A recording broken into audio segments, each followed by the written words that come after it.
Family and friends સાથે ભાવનગરના આ 3 મંદિરના દર્શન અવશ્ય કરવા જોઈએ. તખતેશ્વર મહાદેવ મંદિર, અક્ષરવાડી સ્વામિનારાયણ મંદિર અને કાળિયાબીડમાં મેરડી માતાજીનું મંદિર.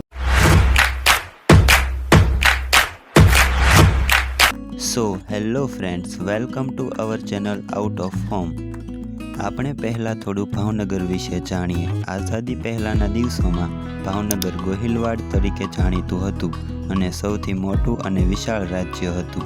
મહારાજા શ્રી ભાવસિંહજીએ ભાવનગરની સ્થાપના વડવા ગામ નજીક 1743ની સાલમાં કરી હતી. હિન્દુ કેલેન્ડર પ્રમાણે વૈશાખ મહિનાની ત્રીજના દિવસે ભાવનગરની સ્થાપના કરવામાં આવી હતી. મહારાજા શ્રી કૃષ્ણકુમારસિંહજી શ્રી વલ્લભભાઈ પટેલના કહેવાથી ભાવનગરના સંઘ સાથે તેમના રાજ્યને વિલીનીકરણ કરવા માટે અનુમતિ આપનાર ભારત દેશના પ્રથમ રાજા હતા. ભાવનગરના લોકપ્રિય નાસ્તાની વાત કરીએ તો ભાવનગર તેના વણેલા ફાફડિયા ગાંઠિયા, ભાવનગરી સમોસા, કાઠિયાવાડી ચણામઠ, પાઉં ગાંઠિયા, દાળપુરી અને બટેટા ભૂંગળા માટે પ્રખ્યાત છે. ભાવનગરમાં પર્યટન માટે અનેક સ્થળો આવેલા છે, જેવા કે નીલમબાગ પેલેસ, જે હાલ ભાવનગરના વર્તમાન મહારાજાનું નિવાસ સ્થાન છે. બાર્ટન લાઇબ્રેરી એ 2 માળની ઇમારત છે. 1882માં ખોલવામાં આવેલ તે ગુજરાતની સૌથી જૂની લાઇબ્રેરીઓમાંની એક છે. તખતેશ્વર મહાદેવ મંદિર, કાળિયાબીડ મેરડી માતાજીનું મંદિર, અક્ષરવાડી સ્વામિનારાયણ મંદિર, ગૌરીશંકર તળાવ, ગંગાદેરી, ગાંધી સ્મૃતિ, વિક્ટોરિયા પાર્ક, શ્રી ગોળીબાર હનુમાનજી મંદિર, પાલીતાણા જૈન દેરાસર, બગદાણા, પગુડા, રાજપરા ખોડિયાર માતાજીનું મંદિર, નિષ્કલંક મહાદેવ જેવા અનેક પ્રવાસી સ્થળો આવેલા છે. આજે આપણે પહેલાં તખતેશ્વર મહાદેવના મંદિરે દર્શન કરવા જઈએ.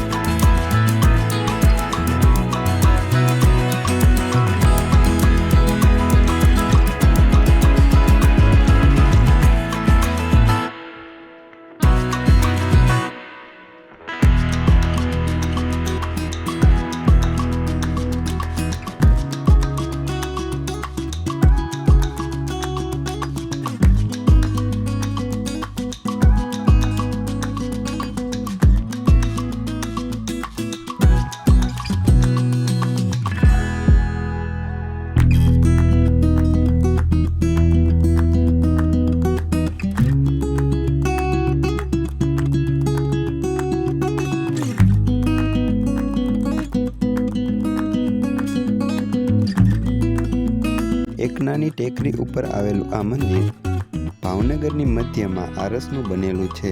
શહેર અને અખાત તરફના ભવ્ય દ્રશ્યો જોવા માટે પૂરતું ઊંચું છે. એવું માનવામાં આવે છે કે આ મંદિર મહારાજા તખ્તસિંહજી દ્વારા 1893ની સાલમાં બંધાવવામાં આવ્યું હતું. આ એક શિવ મંદિર છે. તે 18 સુશોભિત સ્તંભો સાથે ગુજરાતી શૈલીમાં બાંધવામાં આવ્યું છે. આરસની સીડીઓ ટેકરીના તળિયેથી મંદિરના મુખ્ય પ્રાંગણ સુધી ભક્તોને પ્રવેશ આપે છે. વહેલી સવારે અથવા સાંજે આ મંદિરની મુલાકાત લેવાનો શ્રેષ્ઠ સમય છે. ખાસ કરીને સાંજે તમે ત્યાં તાજી ઠંડી હવા અનુભવી શકો છો. તખતેશ્વર મંદિરે દર્શન કર્યા પછી આપણે અક્ષરવાડી જઈશું.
ભગવાન સ્વામિનારાયણનું મંદિર છે, જે વાઘાવાડી રોડ પર આવેલું છે.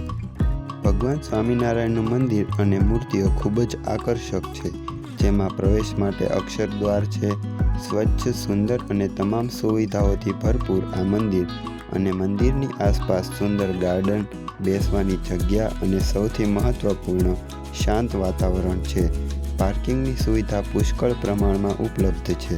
અક્ષરવાડી મંદિર ભગવાન સ્વામિનારાયણને સમર્પિત ઘણા વર્ષોથી જ્ઞાન તેમજ શિક્ષણ અને મનોરંજન માટેનું સ્થળ છે.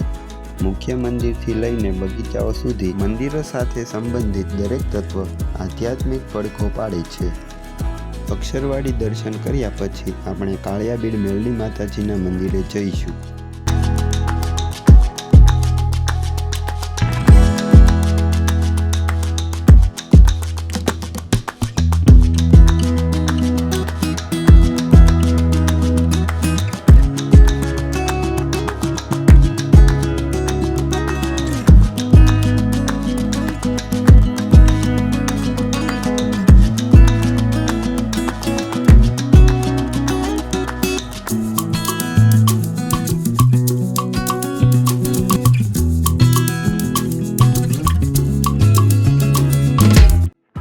આ મંદિર મેરડી માતાજીનું ધામ, જે ભાવનગરના જાગૃત દેવીઓમાંના એક છે. અહીંની માન્યતા એવી છે કે જે લોકો કાળિયાબીડમાં રહે છે તેમને દર વર્ષે એકવાર લાપસી કરવી પડે છે.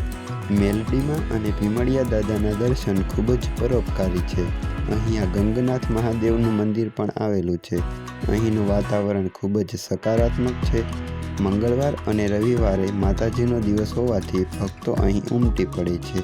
બાળકો માટે રમતનું મેદાન, પાર્કિંગ માટે વિશાળ જગ્યા. કાળિયાબીડના આ અતિ પવિત્ર મંદિરના દર્શન અવશ્ય કરજો. અહીંયા સુધી વિડીયો જોવા બદલ તમારો ખૂબ ખૂબ આભાર. આવા જ અનેક ભાવનગરના પર્યટનના સ્થળો, વિડીયોઝ અને માહિતી જોવા માટે અત્યારે જ ચેનલને સબસ્ક્રાઈબ કરો. આશા કરું કે તમને આ વિડીયો ગમ્યો હશે. જો ગમ્યો હોય તો એક લાઈક કરી દેજો અને તમારા મિત્રોને શેર કરી દેજો. અને હા, આ ત્રણેય મંદિરે તમારી ફેમિલી અને ફ્રેન્ડ્સ સાથે જવાનું ભૂલતા નહીં.